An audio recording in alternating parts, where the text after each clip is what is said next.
Hello everyone. NCERT गणित कक्षा 11वीं में आपका स्वागत है। तो इसी क्रम में आज हम प्रश्नावली 5D का प्रश्न क्रमांक 4 सॉल्व कर रहे हैं, जिसके पार्ट 3 हमने पहले ही सॉल्व कर लिए हैं। तो आज हम इसके पार्ट 4 को देख लेते हैं। तो यह हमारा दिया गया है, तो हमें इसे भी बिल्कुल उसी प्रकार से सॉल्व करना है जिस प्रकार से हमने पार्ट 3 सॉल्व किए हुए हैं। तो चलिए प्रश्न को पढ़ लेते हैं और देख लेते हैं कि इसमें क्या दिया गया है। तो प्रश्न हमारा लिखा हुआ है, निम्नलिखित समीकरणों को हल कीजिए। यानी कि हमें इसके 6 पार्ट दिए गए थे और हम लोग इसके पार्ट 3 तक सॉल्व कर चुके हैं। तो आज हम इसका पार्ट 4 देख लेते हैं। तो इसे भी हमें उसी प्रकार से सॉल्व करना है। तो चलिए सबसे पहले क्या करेंगे बताइए आप। तो सबसे पहले हम इसकी व्यापक समीकरण से तुलना कर देते हैं। तो उससे क्या होगा हमारा, तो उससे हमें ए, बी और सी के मान प्राप्त हो जाएंगे। उसके बाद हम क्या करेंगे, उसके बाद हम इसमें श्रीधराचार्य सूत्र का यूज करेंगे और आगे इसे सॉल्व करते हैं। तो चलिए सबसे पहले हल लिख लेते हैं और इसके बाद हम इसकी व्यापक समीकरण से तुलना करते हैं। तो हमने लिखा हल और हमने लिखा व्यापक समीकरण से तुलना करने पर। तो हमारा व्यापक समीकरण क्या होता है बताइए, a x square plus b x plus c बराबर 0। तो अब हम इस समीकरण की व्यापक समीकरण से तुलना करेंगे और क्या करेंगे, इससे ए, बी और सी के मान निकालेंगे। तो बताइए आप, ए का मान कितना हमारा हो जाएगा, बताइए आप। तो आप कहेंगे ए का मान 1 हो जाएगा, क्योंकि यहाँ देख लीजिए एक्स स्क्वायर का गुणांक कितना है, कुछ भी नहीं है। तो क्या मानते हैं हम लोग, 1 मानते हैं। तो ए का मान कितना हमारा हो जाएगा, 1 हो जाएगा। और इसी प्रकार अब बी का मान बताइए आप क्या हो जाएगा। तो आप कहेंगे बी का मान यहाँ ये हो जाएगा -5 + 5i, क्योंकि एक्स का गुणांक देख लीजिए ये हमारा पूरा दिया गया है। तो ये हमारा बी का मान हो जाएगा। चलिए इसे भी लिख लेते हैं, माइनस कितना दिया गया है 5 + के 5i। तो हमने ए और बी के मान निकाल लिए हैं। तो इसी प्रकार से अब सी का मान बताइए आप कितना हो जाएगा। तो आप कहेंगे सी का मान 13i हो जाएगा, क्योंकि सी देख लीजिए ये तीसरे नंबर पर है, यानी कि 1, 2 और 3, यानी कि पहला पद, दूसरा पद और तीसरा पद। तो इस प्रकार से इस समीकरण में भी आप देख लीजिए, पहला पद हमारा ये हो गया और दूसरा पद ये हो गया और तीसरा पद ये हो गया। तो सी का मान बताइए कितना हो जाएगा। तो आप कहेंगे 13i। चलिए लिख देते हैं, कितना हो गया हमारा 13i। तो अब हम लोगों ने ए, बी और सी के मान निकाल लिए हैं। तो अब हम क्या करेंगे बताइए, ये 5 बने हुए हैं, आपको समझ लेना है। तो चलिए अब हम इसमें श्रीधराचार्य सूत्र का यूज करेंगे। तो बताइए श्रीधराचार्य सूत्र हमारा क्या होता है। तो हमने लिखा श्रीधराचार्य सूत्र से, तो बताइए क्या होता है, हम लोग पहले ही पढ़ चुके हैं। तो वो होता है हमारा x बराबर क्या होता है, x बराबर -kb प्लस माइनस √b² - के 4ac और ये बटे 2a। तो ये हमारा श्रीधराचार्य सूत्र होता है। तो अब हम इसमें क्या करेंगे, मान रख देते हैं। तो चलिए बताइए आप, x बराबर b का मान कितना दिया गया है। तो आप कहेंगे ये -5 + 5i। तो क्या करेंगे हम, चलिए मान रख देंगे। तो ये वाला माइनस ज्यों का त्यों और ये वाला मान हम ज्यों का त्यों लिखेंगे पूरा b के स्थान पे। तो माइनस कितना हो जाएगा 5 + के 5i, आप समझ गए होंगे। उसके बाद ये प्लस माइनस ज्यों का त्यों प्लस माइनस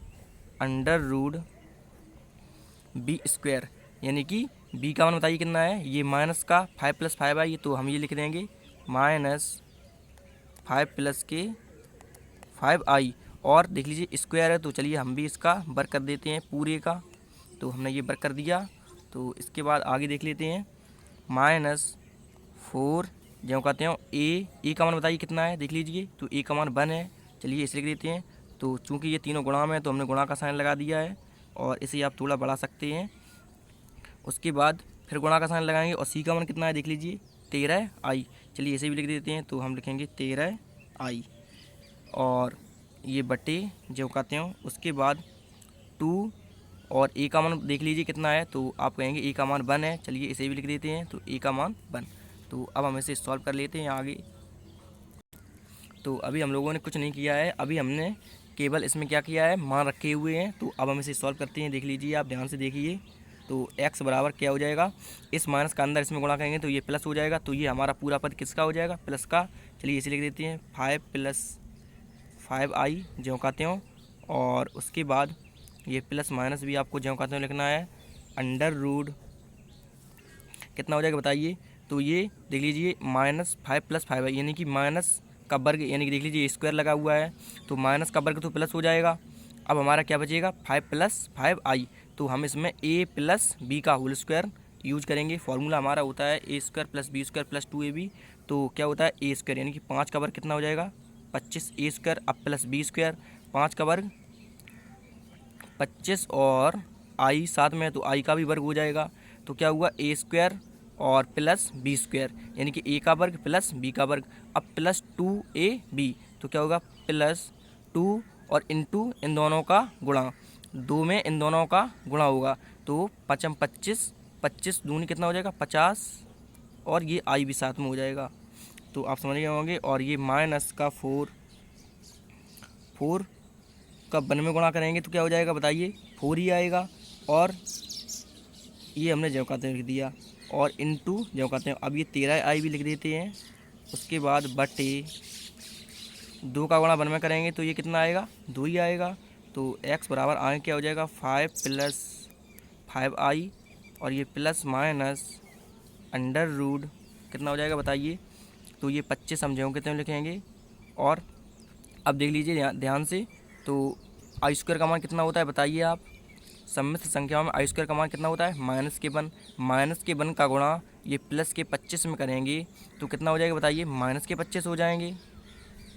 उसके बाद प्लस 50i ज्यों के त्यों, और अब क्या करेंगे -13 को गुणा 4 में करेंगे तो ये कितना हो जाएगा 52i, और बटे 2 ज्यों के त्यों। तो आप समझ रहे होंगे। चलिए इसे आगे देख लेते हैं, तो आगे हमारा क्या हो जाएगा x बराबर 5 + 5i, और ये प्लस माइनस अंडर रूट कितना हो जाएगा बताइए, तो देख लीजिए ये प्लस के 25 हैं, ये माइनस के 25 हैं, तो ये आपस में कैंसिल हो जाएंगे, और ये 50i और ये माइनस के 52i, तो माइनस के 52i ज़्यादा है तो उसमें से ये 50 कम होंगे तो कितने बचेंगे 0 माइनस ये 25 में से 25 गई तो 0 बच गया, और अब हम 52 में से ये 50 कम करेंगे तो कितने बचेंगे माइनस के 2i, और बटे 2 ज्यों का त्यों। तो अब देख लीजिए ये प्लस माइनस में है, यानी कि प्लस में भी है और माइनस में भी है, तो ये वाला पद हमारा अंडर रूट में नहीं है, लेकिन ये वाला पद किस में है अंडर रूट में है, आप समझ रहे होंगे। तो ये ना तो ये जुड़ सकेंगे आपस में, ये दोनों पद ये और ये पद ना ही जुड़ सकते हैं और ना ही कट सकते हैं, तो हम क्या करेंगे हम इसका वर्गमूल निकालेंगे, और जब यहाँ पे रखेंगे तब हम इसे प्लस और माइनस यानी कि जोड़ सकते हैं और घटा सकते हैं। तो हम इसे समीकरण 1 नाम दे देते हैं, और उसके बाद हम इसे आगे देख लेते हैं। तो हमें इसका वर्गमूल निकालना है, तो बताइए कैसे निकालेंगे।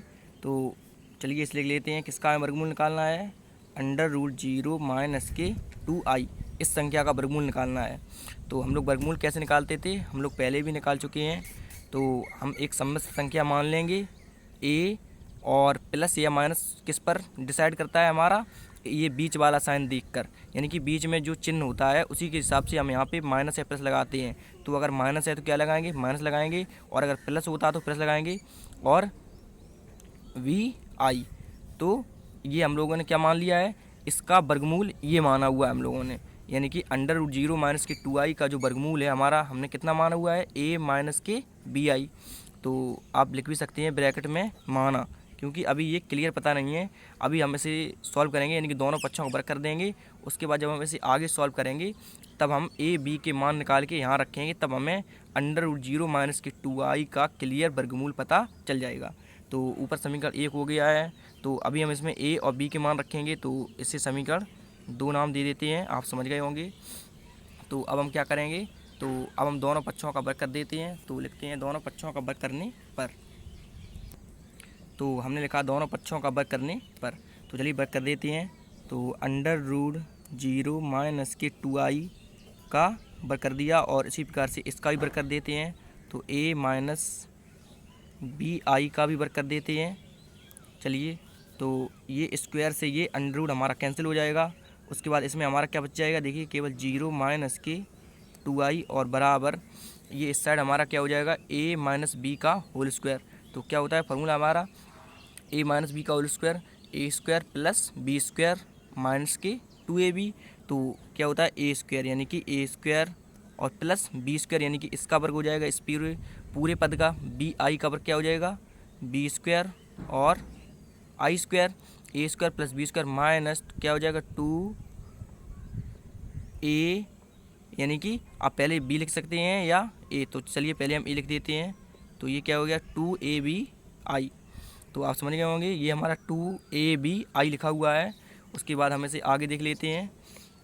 तो क्या हो जाएगा हमारा 0 माइनस के 2i ये ज्यों कहते हैं बराबर ए स्क्वायर और आई स्क्वायर का मान कितना होता है बताइए। आप कहेंगे माइनस के 1, तो माइनस के 1 का गुणा हम बी स्क्वायर में करेंगे तो ये माइनस का क्या हो जाएगा बी स्क्वायर हो जाएगा और माइनस के 2abi ज्यों कहते हो। तो अब देख लीजिए ए स्क्वायर माइनस के बी स्क्वायर ये हमारा वास्तविक भाग है क्योंकि इसके साथ में आई नहीं है, और 2abi ये हमारा काल्पनिक भाग है। तो इस साइड हमारा काल्पनिक भाग क्या हो जाएगा, जिसके साथ में आई होगा वह हमारा काल्पनिक भाग होगा और जिसके साथ में आई नहीं होगा वह हमारा कैसा होगा वास्तविक भाग होगा। तो अब हम वास्तविक भाग के बराबर वास्तविक भाग लिखेंगे और काल्पनिक भाग के बराबर काल्पनिक भाग लिखेंगे। तो हम लिखते हैं वास्तविक और काल्पनिक भागों की तुलना करने पर, या आप इस प्रकार भी लिख सकते हैं कि दोनों पक्षों के वास्तविक और काल्पनिक भागों की तुलना करने पर। तो हमने लिखा दोनों पक्षों के वास्तविक और काल्पनिक भागों की तुलना करने पर। तो चलिए कर देते हैं। तो वास्तविक भाग बराबर वास्तविक भाग लिखेंगे यानी कि ए स्क्वायर माइनस के बी स्क्वायर के बराबर क्या हो जाएगा बताइए। तो आप कहेंगे 0। तो चलिए लिख देते हैं ए स्क्वायर माइनस के बी स्क्वायर बराबर 0। तो और 2ab बराबर क्या हो जाएगा बताइए आप। 2ab बराबर हमारा हो जाएगा 2। तो ये 2 क्यों हो गया, तो 2ab तो इस साइड ये काल्पनिक भाग है और इस साइड ये काल्पनिक भाग है। तो आप सोच रहे होंगे कि हमने ये आई और माइनस क्यों नहीं लिखा। तो आई से ये आई आप समझ लीजिए कि कैंसिल हो गया है और माइनस से माइनस, इस प्रकार से भी आप समझ सकते हैं। तो इसी प्रकार इसीलिए हमने नहीं लिखा। और या आप इस प्रकार भी समझ सकते हैं कि आई जो आई हमारा होता है वह यह बताता है कि यह काल्पनिक भाग है या वास्तविक भाग। तो आप समझ गए होंगे। तो समीकरण 2 देख लीजिए हम पहले ही बना चुके हैं, तो इसे हम समीकरण 3 नाम दे देते हैं और इसे समीकरण 4 नाम दे देते हैं। तो अब हम क्या करेंगे बताइए। तो अगर आपने पहले के वीडियो देखे हैं तो आप बताएंगे कि अब हम इसमें क्या करेंगे। तो देख लीजिए हमारा ये ए स्क्वायर माइनस के बी स्क्वायर और ये 2ab। तो हमें इससे ध्यान आएगा कि हम लोग इसमें अब सर्वसमता का प्रयोग करेंगे। तो सर्वसमता हमारी क्या होती है, तो चलिए उसे लिख देते हैं। तो सबसे पहले हम लिखेंगे सर्वसमता के प्रयोग से, या आप इस प्रकार भी लिख सकते हैं कि समीकरण 3 और 4 में हम सर्वसमता का प्रयोग करेंगे। तो आप लिख सकते हैं कि समीकरण 3 और 4 में सर्वसमता के प्रयोग से। तो हमने लिखा समीकरण 3 व 4 में सर्वसमता के प्रयोग से। तो सर्वसमता हमारी क्या होती है बताइए आप लोग। तो वो हमारी होती है ए स्क्वायर प्लस बी स्क्वायर का होल स्क्वायर बराबर ए स्क्वायर माइनस के बी स्क्वायर का होल स्क्वायर प्लस 2ab का होल वर्ग, यानी कि ए स्क्वायर प्लस बी स्क्वायर का होल वर्ग बराबर ए स्क्वायर माइनस के बी स्क्वायर का होल वर्ग प्लस 2ab का होल वर्ग। तो अब हम क्या करेंगे, तो समीकरण 3 और 4 को देखेंगे और इसमें ए स्क्वायर माइनस के बी स्क्वायर का मान रख देंगे और इसमें 2ab